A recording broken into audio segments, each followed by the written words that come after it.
Of course, we always speak about from the Maliki school. Now, the dowry in marriage is an obligation from the groom to the bride. And it is an agreed upon amount of money. It's an agreed upon amount of anything of value. It could be a ring. It could be an action, a service. And it could be money. But it has to be something that can be objectively measured. And it's to be agreed upon. And it should be negotiated usually by the wali, not by the bride herself, because she may be embarrassed to hassle her husband-to-be. But her father would not, right? Her father would actually feel the opposite inclination. He wants to sort of not... It is a feeling of I'm handing my daughter from my house to your house. From me being the main caretaker to you. So he is giving his daughter away. Even though this is not a sale, she's getting the money, not him, right? But he feels that he wants to make sure that this is done right. And he'll probably negotiate better. Now, the Prophet ﷺ also advised the walis, the awliya in this case, to not make marriage difficult.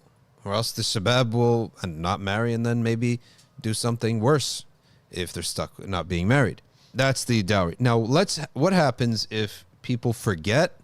It's possible. They forget to include the mahr in their marriage process. And they actually have a nikah, and out of ignorance, they're like, oh shoot, we never did a mahr. Are they adulterers? The answer is no. So this is a pillar of nikah that it can be forgotten.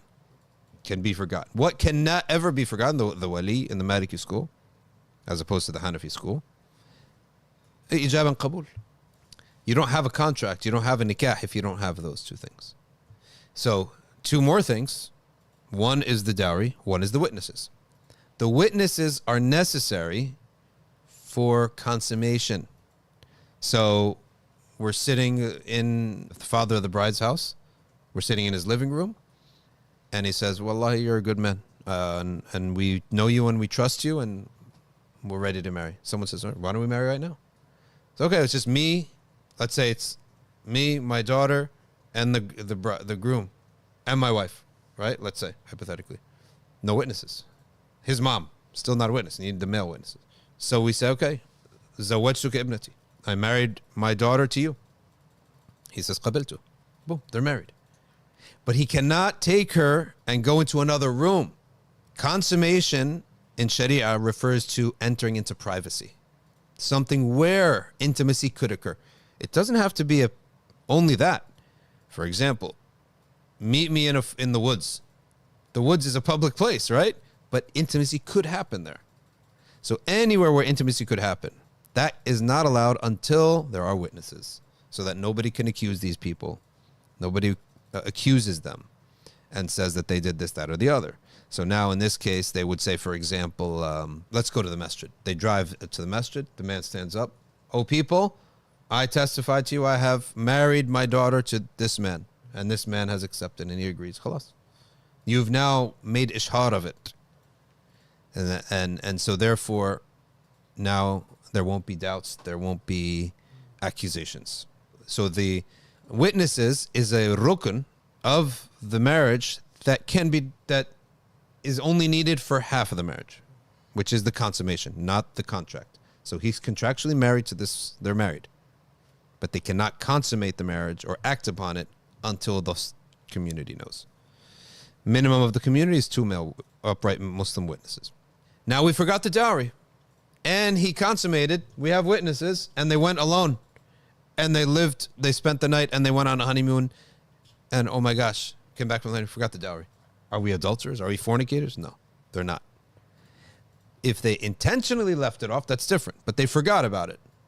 Or they said, let's talk about it later, and they forgot to talk about it later. So now they agree upon a dowry once they remember. So two people, let's say they get married without a dowry. Or let's say they get married outside of Islam. Then they both convert to Islam, which, by the way, from North Carolina, we had a case like that. Not a case, but I met a couple like that. Brother just visited us here in New Brunswick last month. He entered Islam. His wife entered Islam. His kids also became Muslim, right? Whole family. Whole family is Muslim now. Amazing. Amazing case. Not case of case, talking about it like it's an amazing story, I should say. Right? Yeah. Amazing story. So what would he have to do? Does he have to remarry? Is this Christian? If you had a civil marriage, you have a Christian marriage, you have a Hindu marriage, the Sharia deems you to be married. You just have to fulfill the conditions now that you missed. So let's say he had gotten married, case like this, without a dowry. He'd just pay the dowry afterwards. They have to agree upon it. What happens if the marriage is already said and done, but they don't agree on a dowry? Well, as long as they don't agree on a dowry, the wife has the right to say, all right, don't touch me then. Even if they agree and he refuses to pay it, don't touch me. That's why the dowry is important. Mahr, sadaq. It's called a mahr. It's called a sadaq. It could be called a dowry in English. I know in India, the word dowry means the reverse, so we have to be careful of that. So then our situation is there that they have to get an arbitrator who will inform them of sadaqul mithl. Sadaqul mithl refers to average dowry. It's salary arbitration, basically. People of your likeness. What do they get when they get married, right? When they get contracts, right? Someone with your batting average and your stolen bases, right? And your years. What is he getting? And there's three guys very similar to you. They're all getting $5 million a year. This one's 4.9. This one's 5.2. This one's 5. You're going to get 5. That's it. So in the case that they forgot about the sadaq and they cannot agree on the sadaq, they go with sadaq and mithl and it becomes binding. Why? Because the marriage is already done. They're already consummated. So let's talk about some other things related to the sadaq, the dowry. It can be paid over time. A man says, you go and you marrying into a very wealthy family. It's not fathomable that you're going to marry maybe for, let's say, for under $20,000 dowry. That's easy in some communities. Certain communities, it's not that. That's low, by the way. That's low. That's low dowry in some communities. Yeah, there are some communities. Everyone's involved in certain industries that the baseline of that industry is you're going to be rich. It's only the difference whether you're rich or really rich. And the rich in those communities feel poor. They feel poor, even though they're rich. Okay? So in those situations, he can pay it over time. There's nothing wrong with that concept. So, all right, I'll give you, let's say it's going to be $10,000.